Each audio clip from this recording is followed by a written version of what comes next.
እንግዲህ አሁን የሚመዘነው ሁለት ነገር ነው። አሁን ፈተና ይለያል የተባለው አንዱ በሳይኮ ሞተር ትንተና ባህሪ በተመለከተ ኢትዮጵያ አሁን ትልልቅ ግዙፍ የሆኑ ግቦች አስቀምጣለች። እነዛን ግቦች ማሳካት አለበት። ያንን ለማሳካት አንደኛ የባህሪ ዝግጁነት ይጠይቃል። ሁለተኛ ደግሞ በተሰማራበት ስራ ላይ ያንን ስራን በተመለከተ የተማረው ትምህርት ያንን ስራ ለመስራት የሚያስችለው ነው ወይ የሚል ሁለቱ ነው የሚመዘነው። ከሚጠበቀው ትሬሽሆልድ በታች ከሆነ ያንን ዜጋ ተጠያቂ ማድረግ ፖሊሲ ወጥቷል፣ አዋጅ ወጥቷል ብለህ አሁኑኑ የመንግስት ሰራተኛው አቅም አሁን ባለው ሁኔታ የኢትዮጵያን ተልዕኮ መሸከም የሚችል አይደለም። ከሲቪል ሰርቪሱ ይወጣል ማለት ትሬኔብል ያልሆነም ሰው ከሲቪል ሰርቪሱ ሊወጣ ይችላል ማለት። ከሲቪል ሰርቪሱ አንድም ሰው አይወጣም አይደለም። ሆነውን መሸለም ማትጊያ መስጠት። ሰላም ጤና ይስጥልን ክብራትና ክብራን፣ የመንግስት ሰራተኞችን በተመለከተ ሁለት መረጃዎችን ይዘን ቀርበናል። ሁለት አስደሳች መረጃ፣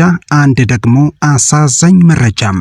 ሁለት የምስራች መረጃዎችን የሲቪል ሰርቪስ ኮሚሽን አብስሯል። እሱም ለመንግስት ሰራተኞች የመኖሪያ ቤት እድልና አመታዊ የደሞዝ ቦነስ ነው። አሳዛኙ መረጃ ደግሞ የሰራተኞች ምዘና ነው። በዚህኛው መንግስት ያመረረ ይመስላል። ምዘናውን ያላለፈ ሰራተኛ ስንብት ይጠብቀዋል ተብሏል። የመንግስት ሰራተኞች አመታዊ ቦነስና የመኖሪያ ቤት እንዲኖራቸው እየተሰራ መሆኑን የሲቪል ሰርቪስ ኮሚሽን ኮሚሽነር ዶክተር መኩሪያ ኃይሌ ተናግረዋል። ሁሉም የመንግስት ሰራተኛ የመኖሪያ ቤት እንዲኖረው መንግስት እየሰራ ይገኛል የተባለ ሲሆን እንዲሁም የማትጊያ ወይም የማበረታቻ ቦነስ ይሰጣልም ተብሏል።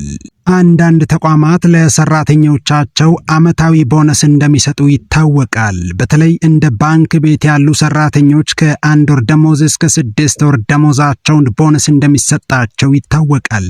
የሰራተኞች ምዘና እንደሚኖርም የሲቪል ሰርቪስ ኮሚሽን አስታውቋል። በሲቪል ሰርቪስ ሪፎርም ምክንያት የተባረረ ሰራተኛ እስካሁን አለመኖሩ የተገለጸ ሲሆን ነገር ግን ሰራተኛው በምዘናው ብቁ የማይሆን ከሆነ ሊባረር ይችላል ሲሉ ዶክተር መኩሪያ ኃይሌ ተናግረዋል። ለመሆኑ የምዘና ጥያቄዎቹ ምንድናቸው? ምን ላይ ያተኩራሉ? ቀድመው የሚመዘኑ ተቋማት የትኞቹ ናቸው? እነዚህንና ከመንግስት ሰራተኞች ጋር የተገናኙ ሌሎች መረጃዎችን በዝርዝር እንመለከታለን። እስከ መጨረሻው አብራችሁን ቆዩም። ለዚህ ዩቲዩብ ቻናል አዲስ ከሆናችሁ ሰብስክራይብ በማድረግ ወቅታዊ ታማኝ መረጃዎችን በፍጥነት ማግኘት ይችላሉ። በድጋሚ አብራችሁን ቆዩም።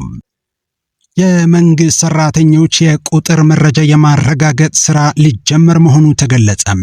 በተያዘው ዓመት የመንግስት ሰራተኞች ቆጠራ እንደሚከናወንና በዚህ የማጣራት ሂደት በስራ ላይ ሳይኖር ደሞዝ የሚከፈለው እንዲሁም ከስራ ለቆ ደሞዝ የሚከፈለውንና 2 እና 3 ቦታ ደሞዝ የሚከፈለውን ማጣራት ለማከናወን ዝግጅቱ ተጠናቋል ተብሏል። የፌዴራል ሲቪል ሰርቪስ ኮሚሽን ከኢትዮጵያ ስታቲስቲክስ አገልግሎት ጋር በመተባበር በመላ ሀገሪቱ የሚገኙትን የመንግስት ሰራተኞች ቁጥር መረጃ አንድ መደብ ለአንድ ሰው ብቻ ለማረጋገጥ የሙከራ ተግባራት ላይ ለሚሳተፉ መረጃ ሰብሳቢዎች ስልጠና በአዳማ እየተሰጠ ይገኛል። በስልጠናው ላይ የተገኙት የሲቪል ሰርቪስ ኮሚሽን ምክትል ኮሚሽነር ክቡር አቶ ሽብሩ አባዲማ ተቋማቸው ቀልጣፋና ውጤታማ ህዝብ አገልጋይ የሲቪል ሰርቪስ ለመፍጠር ሪፎርም በማካሄድ በአሁኑ ጊዜ ወደ ተሟላ ትግበራ መግባቱን ገልጸዋል። የሪፎርሙን ቀጣይነት ለማረጋገጥ በመንግስት ተቋማት ተቀጥረው የሚሰሩ ሰራተኞች ቁጥር ሳይንሳዊ በሆነ መልኩ የተረጋገጠ መረጃ መያዝ አስፈላጊ በመሆኑ በሀገራችን የሚገኙትን ሰራተኞች ቁጥር መረጃ ለማረጋገጥ በዘርፉ የካበተ ልምድና ዕውቀት ካለው የኢትዮጵያ ስታቲስቲክስ አገልግሎት ጋር ለመስራት የሚያስችል ቅድመ ሁኔታ ተጠናቆ ትላንት ለስራው የሚያስፈልገውን የቅድመ ዝግጅት ተግባራት አንዱ የሆነውን በየመንግስት ተቋማት መረጃ የማረጋገጥ ስራ ላይ የሚሳተፉ መረጃ ሰብሳቢዎች ስልጠና ማስጀመራቸውን ገልጸዋል። የኢትዮጵያ ስታቲስቲክስ አገልግሎት ዋና ዳይሬክተር ክቡር ዶክተር በክር ሻለ የኢትዮጵያ ሲቪል ሰርቪስ በሀገራችን በመንግስት መስሪያ ቤት ተቀጥረው የሚሰሩትን ሰራተኞች ቁጥር መረጃ የማረጋገጥ ስራ ከተቋማቸው ጋር ለመስራት በመወሰኑ ደስተኛ መሆናቸውን ገልጸው ተቋማቸው በዘርፉ ያለውን ልምድ፣ ዕውቀት፣ ቴክኖሎጂ እና መሰረተ ልማት በማስተባበር ይህን ለሀገርና ለኮሚሽኑ ከፍተኛ ትርጉም ያለው ተግባር በጊዜና በጥራት ሰርቶ ለማስረከብ በትጋት እንደሚሰራ ገልጸዋል። ለስራው ከተለያዩ የአገሪቱ ዩኒቨርሲቲ ለተወጣጡ መምህራኖች ለሚቀጥሉት 5 ቀናት የሰራተኞች ቁጥር መረጃ ለማረጋገጥ በተዘጋጁ ስነ ዘዴዎችና ሌሎች ተያያዥ ጉዳዮች ላይ የጽንሰ ሐሳብና የተግባር ስልጠና እንደሚሰጥ ታውቋል። በመንግስት የሪፎርም ሂደት ሰራተኛ ሊባረር ነው ሲባልና ሲነገር የነበረው አሉባልታ ነው ያሉት ኮሚሽነር ዶክተር መኩሪያ ኃይለ በሲቪል ሰርቪስ ሪፎርም ምክንያት አንድ የተባረረ ሰራተኛ አለመኖሩንና የሪፎርሙ ዓላማም ሰራተኛን ማባረር እንዳልሆነ አስረድተዋል። ዓላማው ሰራተኛውን ማብቃት ነው። በሂደቱ ተደንግጓል። የሚባረር ሰራተኛ ሊኖር ይችላል። ዋናው ዓላማ ግን ሰራተኛን መቀነስ ሳይሆን ሰራተኛን ማብቃት ነው ብለዋል። ብቁ ሰራተኛ ለመፍጠርና ለማብቃት የሚረዱ ሞጁሎች፣ ማኑዋሎችና ደንቦች እንዲሁም ብቁ ሲቪል ሰርቪስ ለመገንባትና ስርዓቱ የሚዘረጋበት ደንብ ተዘጋጅቶ ለሚኒስትሮች ምክር ቤት እየቀረበ መሆኑን ገልጸዋል። አሁን ቴክኒካዊና ባህራዊ ብቃት የተላበሱና ወደ 144,000 ሰራተኞችን ለመመዘን የሚያስችሉ የፈተና ጥያቄዎች ተዘጋጅተው ምስጢራዊነታቸው ተጠብቆ ወደ ባንክ ገብተዋል ብለዋል። ፈተናዎቹ ለ1103 የሥራ መደቦች ላይ የተዘጋጁ መሆናቸውን አክለዋል። አንድ የመንግስት ሰራተኛ ተመዝነውና ስልጠናም ወስዶ ከሚጠበቀው በታች ዝቅተኛ ውጤት ካመጣ ከስራ ይባረራል ሲሉ ዶክተር መኩሪያ ኃይሌ ተናግረዋል። በሲቪል ሰርቪስ ማሻሻያ መሰረት የሚያረፍድና ከስራ የሚቀር ሰራተኛ ከደሞዙ እንዲቆረጥ ይደረጋል ብለዋል። ሰራተኛው የሚመዘነው በሁለት ነገር መሆኑን ኮሚሽነር መኩሪያ ኃይሌ ገልጾ አንደኛው ባህሪ ምዘና ሲሆን ሁለተኛው ደግሞ የተማረው ትምህርት ያንን ስራ ያሰራል ወይ የሚለውን ለማረጋገጥ የስራ ዘርፍ ምዘና ይመዘናል ብለዋል።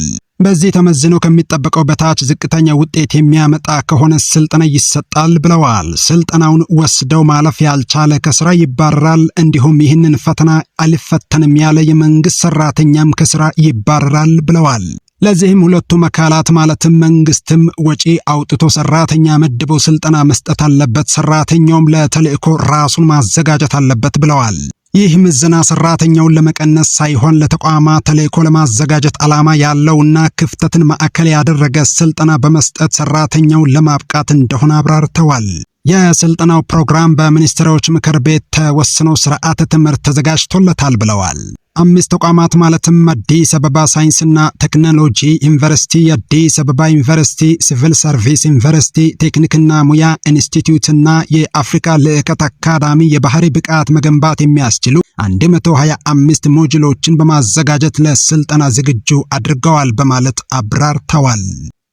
ይህ በእንዲህ እንዳለ የሲቪል ሰርቪስ ኮሚሽን የመንግስት ሰራተኞችን ህይወት ለማሻሻል በየዓመቱ መጨረሻ ቦነስ የሚያገኙበት አሰራርና የመኖሪያ ቤት ችግር የሚፈታበት ስርዓት ለመፍጠር እየሰራ መሆኑን አስታውቋል።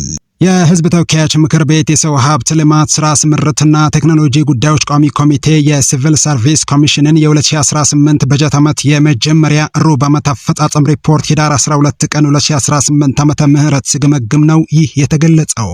የሲቪል ሰርቪስ ኮሚሽነር ዶክተር መኩሪያ ኃይሌ ከተጀመረው የሪፎርም ስራ ጋር በተገናኘ የማትጊያ መመሪያ ለማውጣት ዝግጅት እየተደረገ መሆኑን ገልጸው በዚህ መመሪያ መሰረት በየዓመቱ ጥሩ ውጤት የሚያመጡ የመንግስት ሰራተኞች ቦነስ የሚያገኙበት ሁኔታ ይፈጠራል ብለዋል። ከከተማ ልማትና መሰረተ ልማት ሚኒስቴር ጋር በመሆን የመንግስት ሰራተኞች የቤት ችግር የሚፈታበትን መንገድ እየተነጋገረን ነው ያሉት ኮሚሽነሩ የመንግስት ሰራተኞች በማህበር ተደራጅተው ቤት የሚያገኙበት አሰራር ይፈጠራል ብለዋል። ኮሚሽነሩ ባቀረቡት ሪፖርት በዓመት 100,000 የመንግስት ሰራተኞች እንደሚቀጠሩ፣ 40,000 ያህሉ ጡረታ እንደሚወጡና 30,000 የሚሆኑት ዩኒቨርሲቲ እንደሚገቡ ገልጸዋል። ቋሚ ኮሚቴው ባቀረበው ጥያቄ በሲቪል ሰርቪስ አገልግሎት አሰጣጥ ላይ ተገልጋዮች በተደጋጋሚ ብልሹ አሰራርና ሌብነት መበራከቱን እንደሚያነሱ እንዲሁም በሰው ኃይል ቅጥር፣ በምልመላ፣ በምደባ፣ በዝውውርና በደረጃ እድገት የፍትሐዊነት መጓደል በእጅ መንሻ ወይም በገንዘብ አገልግሎት የሚሰጡ አካላትን በማረም ፍትሐዊ አገልግሎትን ለማረጋገጥ ምን እየተሰራ እንደሆነ ጠይቋል። በተጨማሪ መንግስት የደሞዝ ማሻሻያ ማድረጉ ጥሩ ሆኖ ያለ ክፍያ ግን እስከ ጥቅምት አጋማሽ እንዲፈጸም አቅጣጫ የተሰጠ ቢሆንም አሁንም ድረስ ማሻሻያው ያልተከፈላቸው አካባቢዎች መኖራቸውን ኮሚቴው ገልጿል። የቋሚ ኮሚቴው ሰብሳቢ ነገሪ ሌንጮ በሰጡት አስተያየት የትግራይ ክልልን ጨምሮ አዲስ የተመሰረቱ ክልሎች ደሞዝ መክፈል ችግር እንደሆነባቸው ሲያነሱ እንደነበረ ገልጸዋል። ይህ ምላሽ አገኘ ወይ ሲሉም ጠይቀዋል። በትግራይ ክልል ነበረ ባሉት ችግር ምክንያት ገቢ በአግባቡ መሰብሰብ ባለመቻሉ እንደ ሌሎች ክልሎች 70 እና 80 በመቶ በውስጥ ገቢን መሸፈን እንደማይቻል መግለጹን ተናግረዋል። በትግራይም ሆነ በሌሎች ክልሎች የሚመደበው ገንዘብ ሰራተኛው ዘንድ መድረሱ እንዴት ነው የሚረጋገጠው? የምትከታተሉት አሰራር አለ ወይ ብለዋል።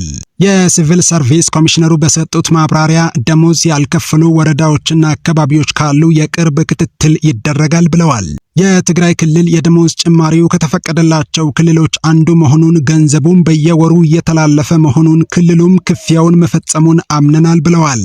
ይሁን እንጂ ለደሞዝ ጭማሪ የተፈቀደው በጀት ለዚህ ስራ ብቻ መዋሉ ለመከታተል ስርዓት ዘርግተን የምንከታተልበት ሁኔታ የለም። ተቋማት ግን በቢሮዎቻችን አማካኝነት ያለውን አፈጻጸም ሪፖርት ያደርጉልናል የሚል ምላሽ ሰጥተዋል።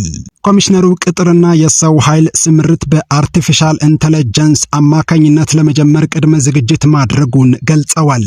የዓለም አቀፍ የኢንዱስትሪ ክፍፍልና የሙያ ምደባ ልምዶችን በማዕከል አሰራር ገለልተኛ የሆኑ መለኪያዎች እንዲኖሩ በማድረግ አደረጃጀትና የሰው ኃይል ብዛትን ለመወሰን የዓለም አቀፍ ምርጥ ተሞክሮ በመውሰድ የሰው ኃይል እንዳይበዛና እጥረትም እንዳይኖር የሥራ ሂደት እየተቀረጸ መሆኑን አስረድተዋል። በዚህም ምጥን የሆነ የሰው ኃይል ለመፍጠር ዝግጅት እያደረገን ነው ብለዋል።